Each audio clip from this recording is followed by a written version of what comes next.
Hello again, and welcome back to Illegally Cited. This is Jesse here, and I am back for kind of a December channel update video and had a few other topics I wanted to chat about. So I thought about waiting a little bit longer till after the Cyberpunk 2077 launch, after the Game Awards this week, but there's been a few other topics that I also really wanted to chat about that have been on my mind for a little while, so we'll just dive right in now. So first thing I really want to do is thank everybody for your support. Thanks for following the channel for the past several years. I took a look, was it yesterday or earlier today?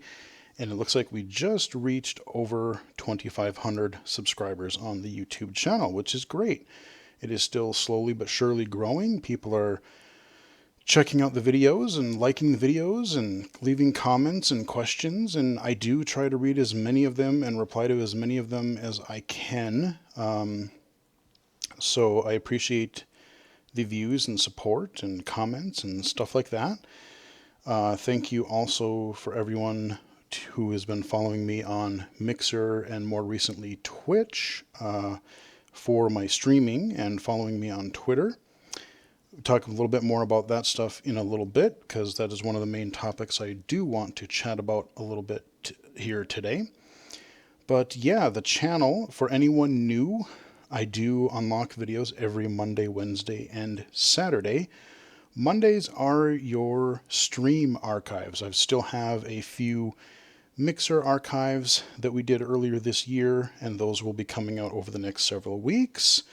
I do also have, the more recent Twitch streams, and that's when those videos are going to be released on Mondays. So those are kind of the stream days.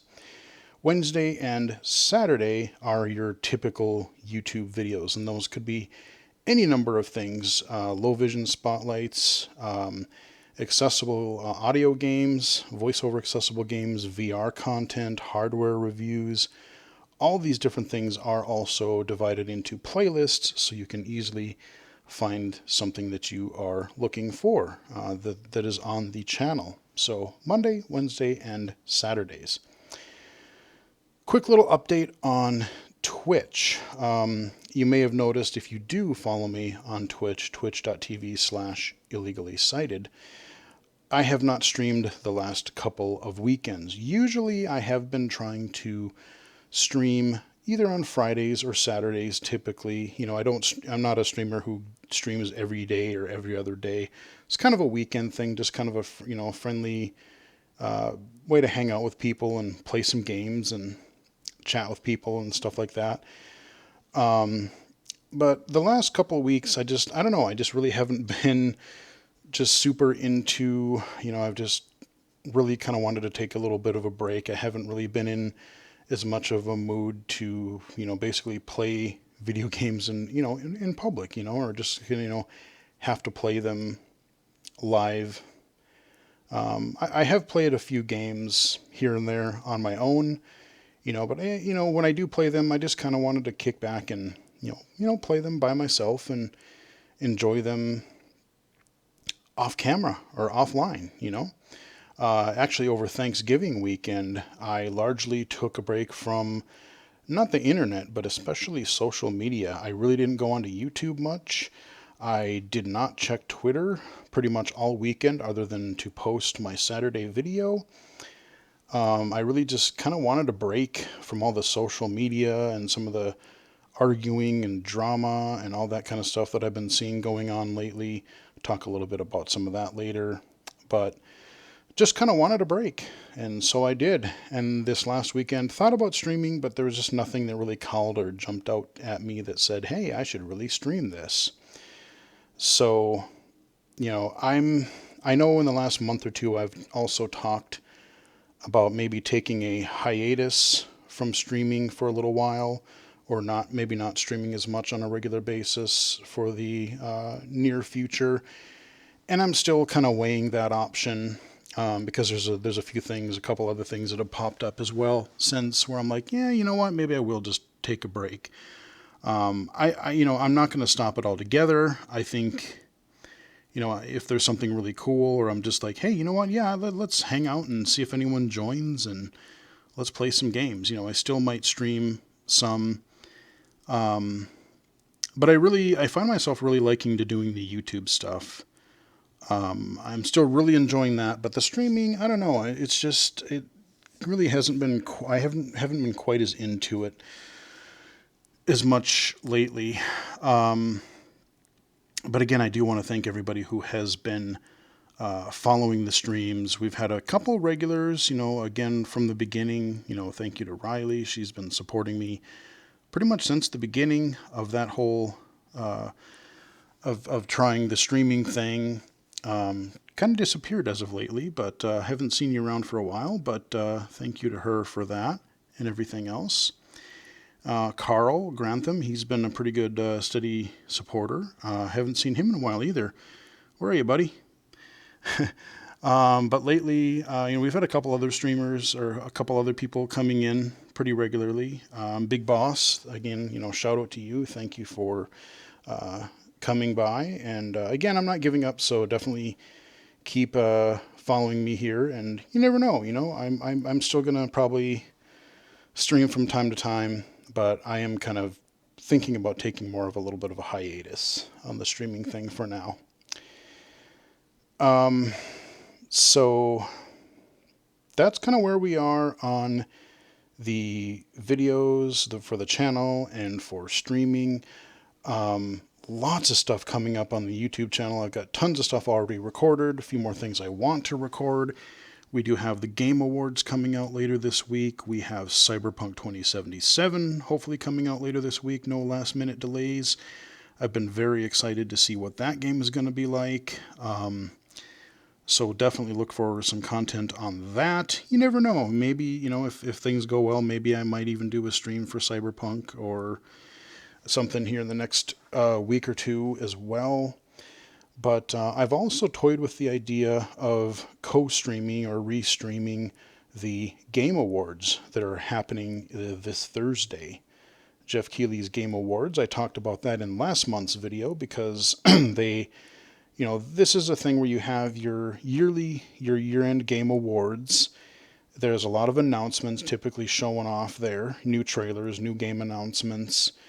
But I'm really especially interested this year because they've added an Innovation in Accessibility award this year. And just a disclaimer, I was part of the jury who helped judge or helped pick or nominate titles for that category. And I definitely want to see how they represent that category and how much they, how they treat it or how they cover that on the Game Awards. And in the last couple of days, I also found out that they're offering an audio described version of the Game Awards, so it will be more accessible to blind and low vision viewers / gamers. So that is also very cool news. We've started to see more of that. A little bit of Microsoft doing that, Ubisoft doing that. Now we got the Game Awards. So that's an awesome trend that we're starting to see. Kudos. Really glad to see that. So if you are interested in tuning into a stream, I'm considering doing a Twitch stream of that on Thursday for the Game Awards. Let me know in the comments if that would be something that you would want to stop in for and maybe tune in to watch. I have not ruled it out as something that I'm definitely considering for later this week. So, yeah. Also, we have the kind of year-end wrap-up that I usually do toward the end of December. I have not recorded that yet. I got to wait till at least Cyberpunk comes out, so I'll be able to talk a little bit about that. But, I don't really do a game of the year. I kind of either go down, month by month, or I kind of go just some of my personal highlights, both in game accessibility, in games, in just things overall happening. If you follow the channel for the past several years, you kind of know, what to expect. I just cover some of my highlights. I don't have anything particularly, I don't do a top 10 or ranked anything, but it's there. So I'm kind of looking forward to doing that, even though that, a large part of this year has been just a complete train wreck. So there has been some great things that did come out of this year, especially in the area of game accessibility, which has definitely been one of the stronger parts of the year for me, that has really kept me sane through a lot of the other stuff that's been going on in 2020. So that is something to look forward to. Lots of other content. I've got an accessible audio game demo that I'm going to share with you guys later this week. So look forward to that. So lots of content coming to the channel. Possibly more to Twitch, but I might be slowing down there a little bit. So we will see. I'm also... I don't know. I'm also considering, I don't want to do one by myself, but I would also kind of like to get back into podcasting. I really did enjoy being a part of A4G. I did enjoy just talking with people, about games and accessibility and technology and all that kind of stuff. I really enjoyed this summer just being a part of a few episodes of Theory of a Blind Man. That was a really fun few episodes that I was a part of this summer. We talked a little bit about games and VR, but we talked about other blindness topics and employment and education and equality and all kinds of different things. So I really do like, kind of chatting in that realm. Like, a lot of the YouTube stuff and my Twitch stuff, I'm kind of on my own now. But, I might be looking for more sort of podcasting opportunities next year, because I do find that I really do enjoy that kind of thing as well. So you never know where that'll come in the future either. So just throwing that out there. So one of the things I really want to talk about is a lot of things have been going on or happening lately with Twitch, both inside and outside of accessibility. So earlier this year, we had the Game Accessibility Conference in, September? And during the first day of that conference, we were pretty stunned to find out on social media that the lead person on accessibility got let go from Twitch. And, the timing was just, I don't know, man. It could have been totally coincidental, but that was just like really ironic timing. Here we're all getting excited about the Game Accessibility Conference and, just a lot of cool things happening. The Last of Us 2 was just a really big thing, and then boom. Oh, by the way, this person's no longer working at Twitch. I really hope that he's found a new job since. I haven't heard too much, but I hope he's doing well. And after that, we were really wondering, well, okay, if you fired him or let him go, how are you going to support accessibility in the future? Are you going to more ignore it? Are you going to hire somebody else? Are you just going to pay lip service or do nothing with it? Or, what's going to happen? Nobody really knew. Well, then, I believe it was last month, right around the time of the Game Accessibility Awards, with Steven Spohn, they also announced that Twitch had donated $1 million to Able Gamers. That was something that Steven Spohn was trying to raise $1 million for Able Gamers this year. He's like, man, that would make my year. That would just make my day if we could, just get a huge amount of money into Able Gamers so we can help as many people as we can.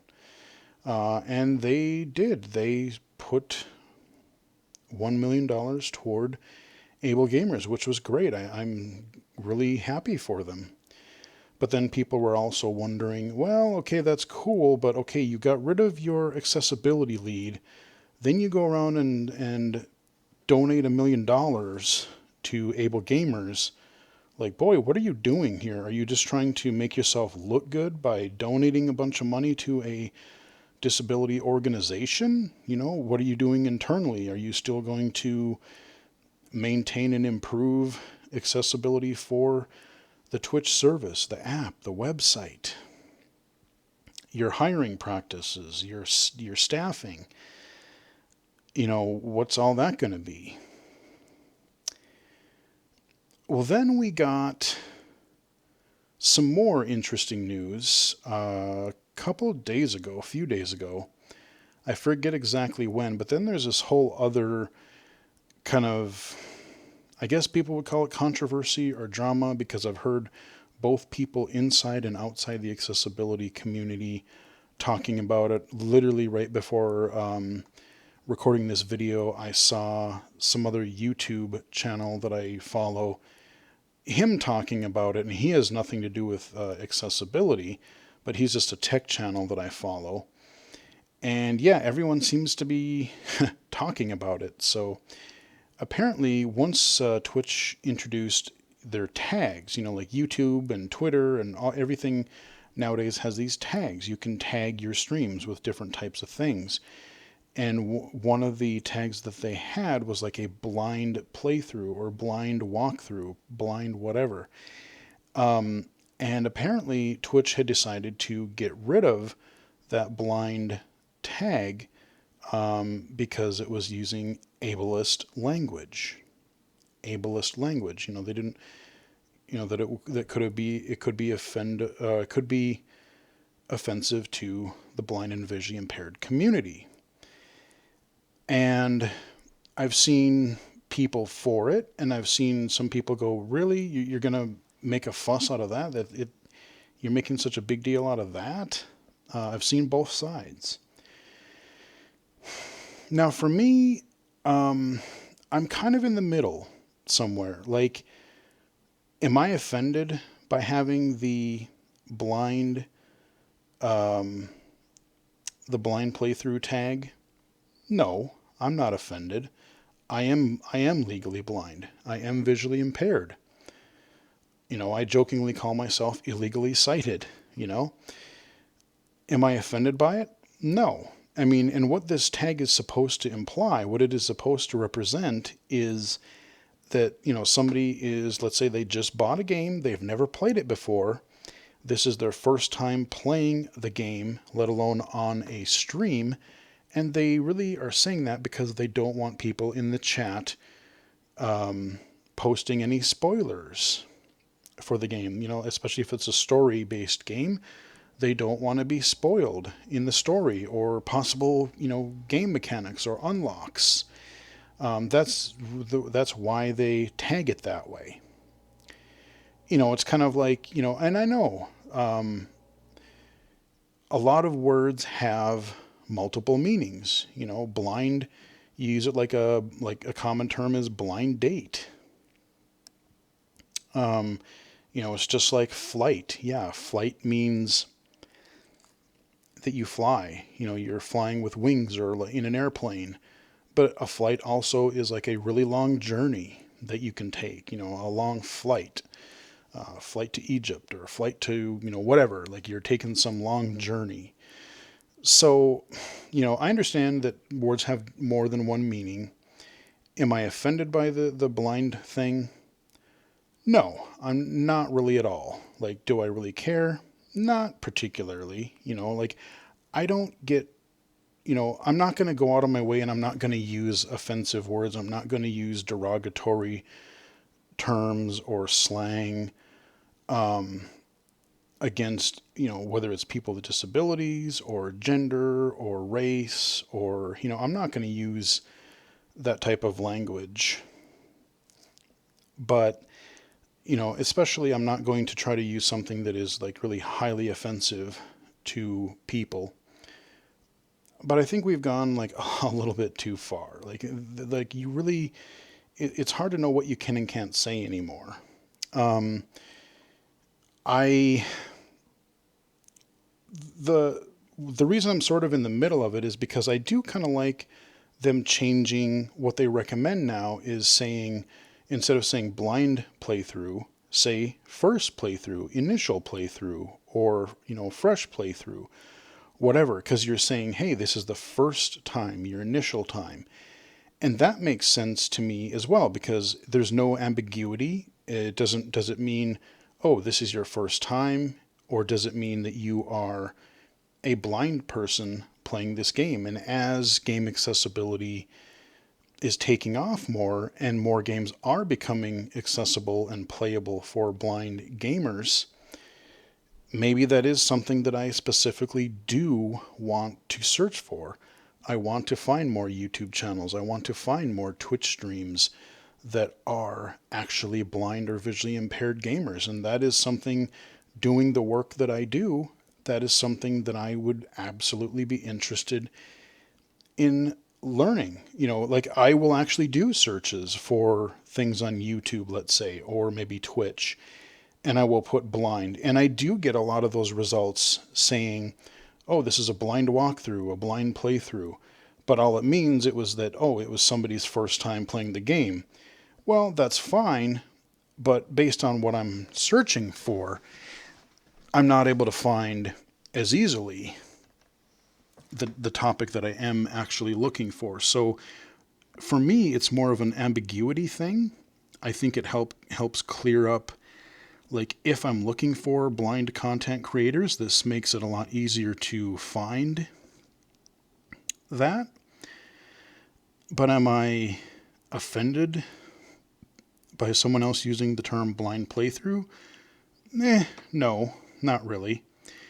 One of the arguments that I see in comments, because I've kind of been following this now for a few days, I've seen a couple of videos on it, I've seen a lot of social media posts on it, and one thing that I see from a lot of non-disabled people are, well, why does this matter to them? The blind people, they're blind. They can't read the tags anyway. Who cares? Why are we making people, why are we saying that people are offended when they can't read it anyway?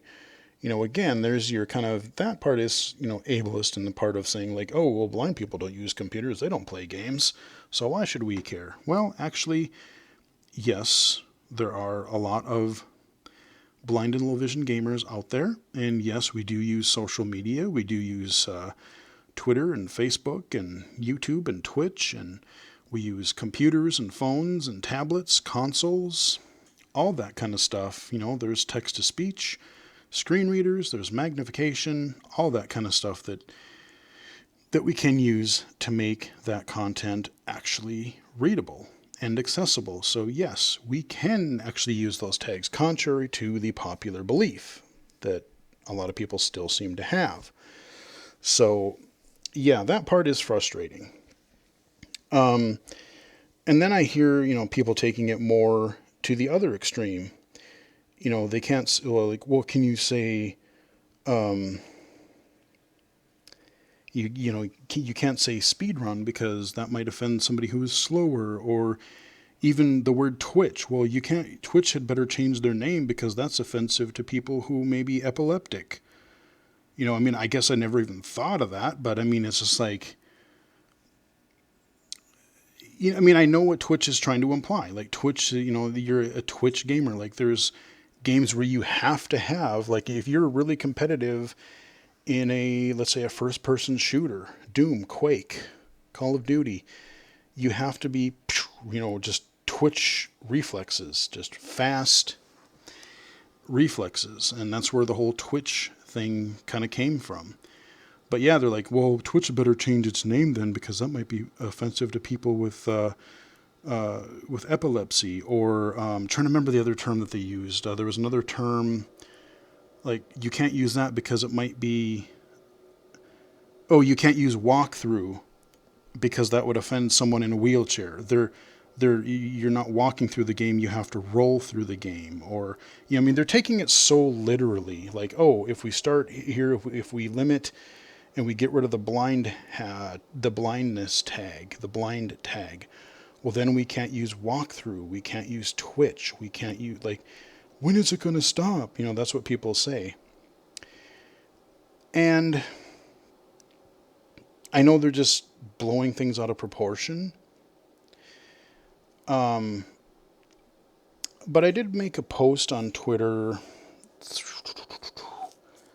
sometime this weekend, I think. I had read a few posts or something, and it was on was it Disability Awareness Day? I can't remember the exact name of it, but it's the national or the international United Nations Disability Awareness Day. And I have thought about this topic off and on for quite a while, because there's been like countless numbers of conversations that I've seen on Twitter alone. I don't check Facebook. I really don't care about Facebook, so I'm sure it's there too. But even on Twitter, I've seen a lot of different things of like saying, okay, you have to say person first language, or you can't say this word, you can't say that word, that's ableist, this is offensive. And some of the stuff I can kind of understand, some of it I definitely see. But I do think, and I know it's hard for me to say this, but I mean, as somebody with a disability, as somebody who is a technology and game accessibility advocate and consultant, I work in this field. I love this field. I love doing the stuff that I do. But I do think that in a way we are going a little bit overboard. I think we are, like, even if I'm posting something, I almost have to think, okay, I'm kind of being seen as a public figure. I mean, I'm not famous by any stretch of the imagination, but people do start to see, like, oh, they recognize the illegally cited YouTube channel or the Twitter account or whatever. And I appreciate that. I thank people for that. That's cool. But, it's like, God, if I say the wrong thing, I'm just going to get a blast of hate mail or a blast of hate messages from people saying that, oh, you said this massively offensive word. It could have just been this really, innocent, innocent word or innocent phrase, or, like I could say the word the and someone's going to completely lose their mind. People are very, very hypersensitive these days. And I kind of feel like people are like, they're almost not happy unless they're unhappy. If that makes sense in a weird way. They're not happy unless there's something to get angry about. I'm not happy unless I'm offended and can get mad at someone for saying a word or calling a name, or I don't know. They just, everyone has to be mad about something. I'm visually impaired. I don't, like I said in the tweets this weekend, I said, I don't really care if people use around me, if they use, people for, what is it, like person first language. What is the other one? Like, am I a blind person or person who is blind?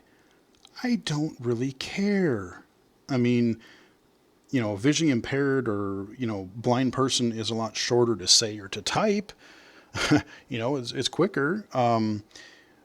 But I don't really get hung up on that kind of thing. I'm not going to say, I have to be referred to by person who is partially sighted / legally blind / low vision. Like, I'm going to make this a 20-word description, and that is how you have to refer to me. Otherwise, I'm going to be severely offended. I don't want to get hung up. I mean, I don't want people to say, like, if that someone's like equating blind to being flat out stupid, like I've said before, like, I'm blind, not dumb. I'm blind, not stupid.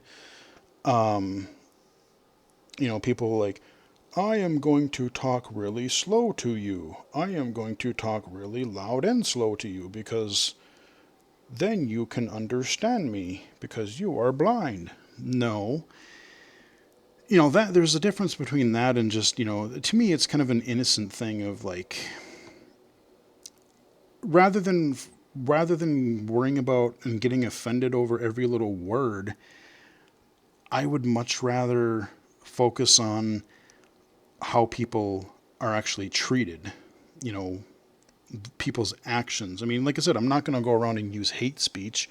I'm not going to use slurs against people. I'm not going to, go out of my way to use words that I know or that I think a lot of people are going to be offended by. But, you know, I don't know. I just the slightest little thing will offend everybody.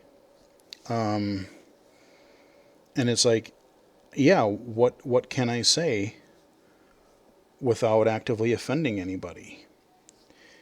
And that is kind of frustrating. Even someone with a disability, like I said, yeah, like what can I say without someone jumping down my throat about that's offensive, that's ableist, that's whatever, and not just disability. I mean, it could be anything. But like people are just like they're not happy unless they're offended. Like they actively seek out things to be offended about. I'm almost convinced of that. It seems like today. Instead, like I said in the tweets, I want to be treated with respect, just like everybody else. I want to have the same opportunities, the same responsibilities as everyone else. I'm blind, but my legs still work. My mind still works. So just because I'm blind, that doesn't mean that I shouldn't be able to live alone. That doesn't mean that I shouldn't, that it means that I should be expected to go out and get a job and pay my taxes just like everybody else. It means that I should be able to raise a family if I want to, that I should be able to go to school, get a good education, get a job, and just be treated with the same rights and respect as everybody else. That's really what I want. And for the game and technology accessibility, yeah, I want to be able to buy a computer, a TV, a piece of electronics, whatever, and I want to be able to have a good chance of using it just like everybody else does. Video games are a huge core part of daily life, just like movies and radio and TV and all kinds of stuff. So, with games being as big as they are now, yeah, why shouldn't we be included in that too? Because we can play games too. So, that's why I am an advocate and a consultant for games and XR accessibility. Like I said, I work on the more employment side of things through my day job. I want to cover that side of things because I think that's very important. The underemployment, the under and unemployed stats of people with disabilities and especially blind and low vision really make me depressed, and I would love to see that change drastically. So I'm working on that, but again, all work and no play. You got to have fun too. And so that's where I'm really having fun doing this game accessibility thing, the YouTube thing, the advocacy consulting thing. So, yeah, I don't know. I know it's not going to be the most popular opinion, but, like I said, I get where people are coming from about these words being, I don't know if I want to say offensive, but like offensive or ableist, or like you shouldn't use some of these words. But at the same time, I think, like I said, we're getting to the point where like it's almost harder to come up with words you can say than words you can't say nowadays, because like I said, pretty soon the word "the" is going to just set somebody off, and someone's going to get really mad about the word "the." I don't know, but maybe. So the other thing about Twitch, I'll leave that topic for now. But those are just some of my thoughts. The other topic about Twitch, and one of the other reasons I've kind of thought about scaling back on the whole streaming thing lately, was because, YouTube's been dealing with it for ever. And it's one of the reasons I haven't really monetized my YouTube channel yet. And I've thought about it several times. But now Twitch is getting into this whole DMCA copyright claim nonsense right now, where, this isn't the 8 and 16-bit days where you just have chip tunes.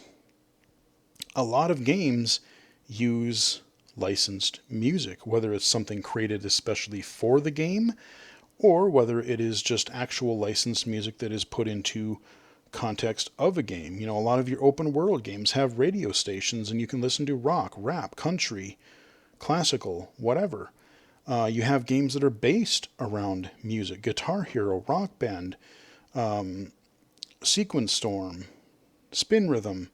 There's a new DJ game that I can't remember the name of that came out fairly recently that people want to play and people want to stream, but they can't do it because they're going really, again, overboard on trying to take down these streams and take down all these Twitch accounts that have used licensed music in their streams. And it's not even that they're currently doing it. It's like, oh, well, there's still these stream archives from 2 years ago that I did, and they're going back and finding them and counting them as strikes. Or even if people delete the video where they had streams, they're technically still on Twitch's server somewhere.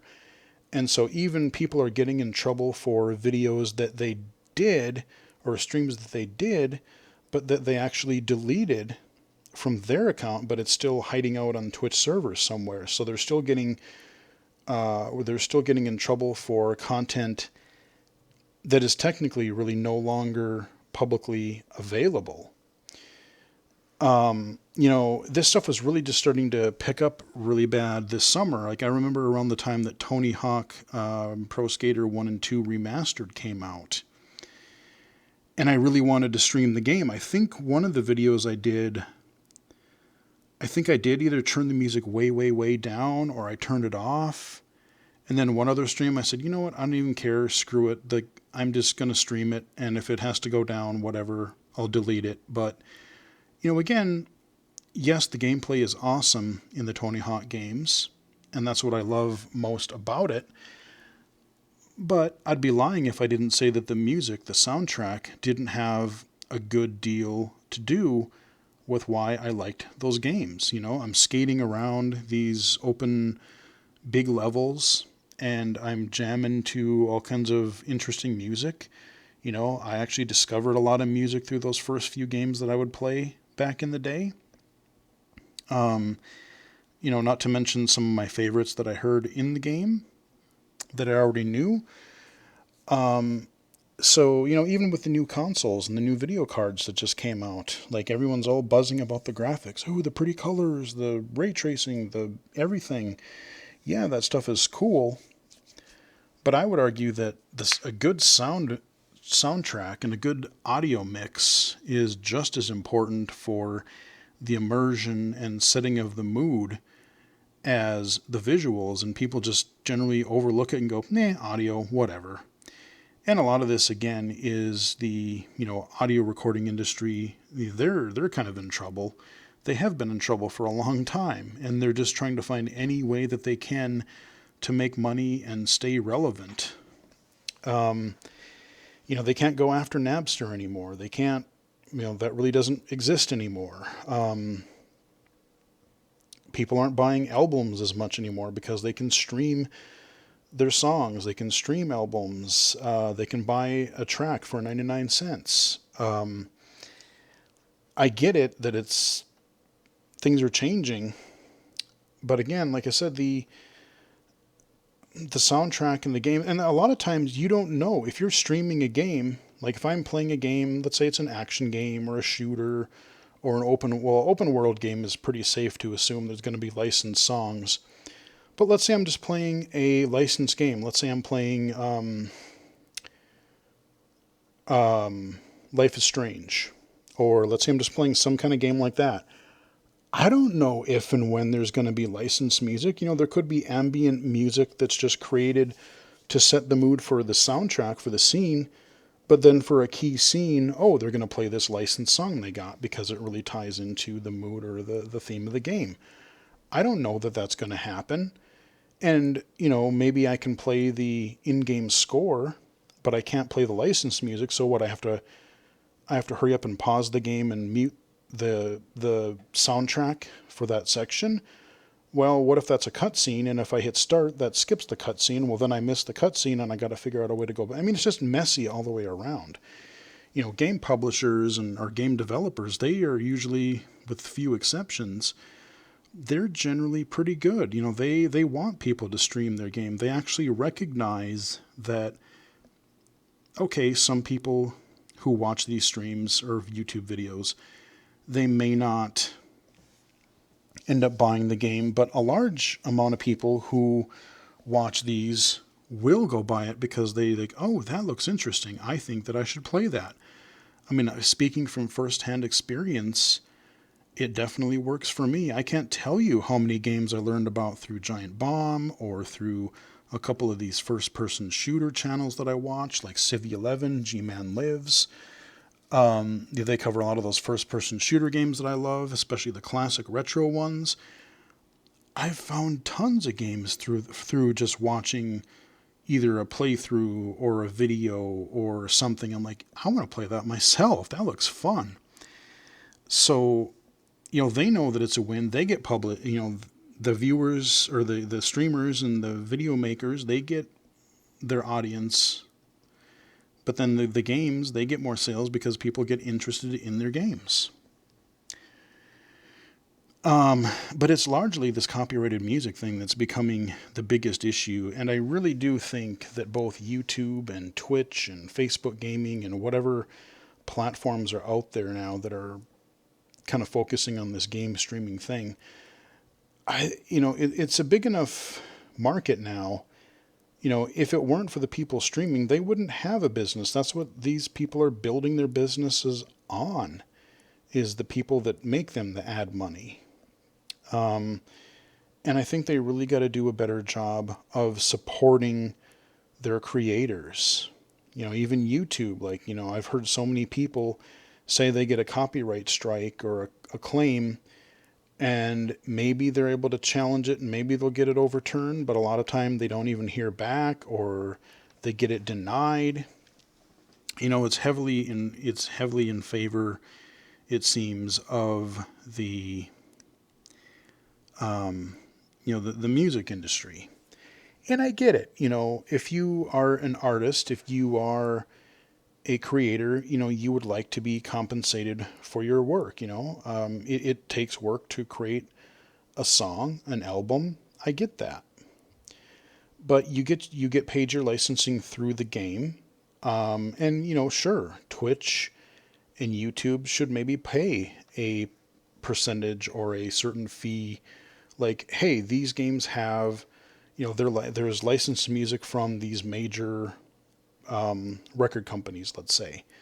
Okay, well, because we know we license our music from this record company, we'll kick back a little bit of money to them. I mean, unfortunately, the artists aren't going to see it because the record company is going to take the vast majority, if not all of it, anyway.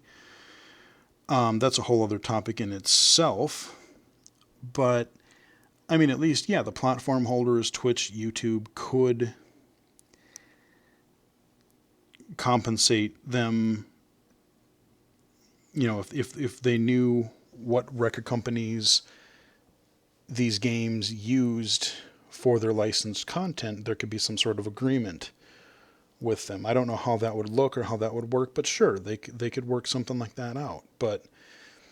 And I get, some people, I don't follow anyone who does this, but I guess some people just play games and then they'll have like a Spotify or some music playlist going in the background.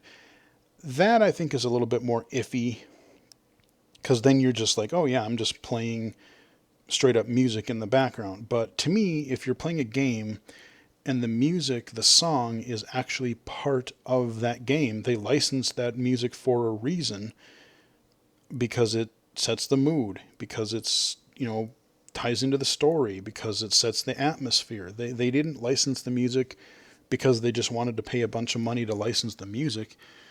They bought it, or they licensed it, because they thought it was a good fit for the game.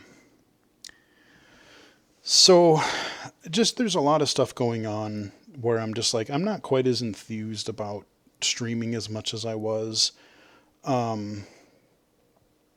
Again, I do thank everyone who has been showing up to the streams. Big Boss has been around a lot lately. Like I said, we've had Carl for a while. Riley was there for quite a while, and then she was up there, or she was in there when she was up here. But yeah, a lot of people have kind of just disappeared. And, there's just sometimes I don't really feel like playing games always on. I don't feel like playing them all the time in front of a camera or in front of a microphone. I just want to kick back and play the games as I did, as I would, or anybody else would. So I'm not going to give up on streaming, but I may take more of a kind of a hiatus, and the Twitch streams might be a little bit more sporadic in the near future. We'll see how this DMCA stuff irons out in the next few months, see if anything happens there. Like I said, as far as the tags and the ableist language and stuff like that, no, I'm not offended. I can kind of see where people, I can see what they're going for.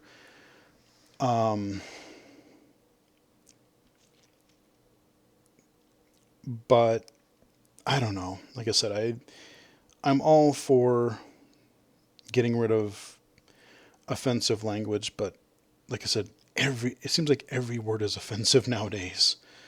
So it's kind of tricky, but those are a couple of the topics that I did want to talk a little bit about today. I know I might not have the most popular opinion on some of this stuff, but those are a few of my thoughts. So, like I said, there's a lot of things happening on the channel, a lot of great stuff. We're not going to be slowing down at all on the YouTube channel. Lots of stuff already recorded. Some stuff I still do need to record. We got the Game Awards this week. We got Cyberpunk this week. We've got end of year stuff coming. We've got who knows what's coming around early next year. Hopefully I'll be getting a new PC here in the next few months, if anything ever comes back in stock again. Like I said, I wouldn't mind getting into the podcasting thing again. I do kind of miss A4G. I do miss, like I said, I was on the Theory of a Blind Man this summer a few times. I do like kind of doing that stuff. So, like I said, maybe, I'm not going to do it by myself, but maybe we'll look into some sort of podcasting future instead of maybe giving up more of some of the Twitch stuff and maybe doing a little bit more of a regular podcasting thing if I find an opportunity. Who knows? Like I said, I'm always trying something new. I'm always looking, I'm always keeping busy. Always looking for something new and interesting to try. So anyway, thank you guys for everything. Thank you for your support. I know it's been a rough year for a lot of us. It's been definitely a rough year in a lot of ways for me, for sure. Like I said, game accessibility has been the one thing that's really kept me rather sane this year, and I definitely mean that. Thanks again for your support, for both the channel and the streaming and Twitter. And we're just going to keep going. So hope you guys enjoyed the video. Like it if you did. Subscribe if you haven't done so already. Thank you if you already have. You can follow me on Twitter at BGFH79. I'm pretty active there regularly. Twitch.tv/illegally sighted. I am still going to stream there. And let me know if you are interested in a Game Awards stream later this week, because it's something I am considering. And you can follow me on illegallyscited.com as well, and right here on YouTube.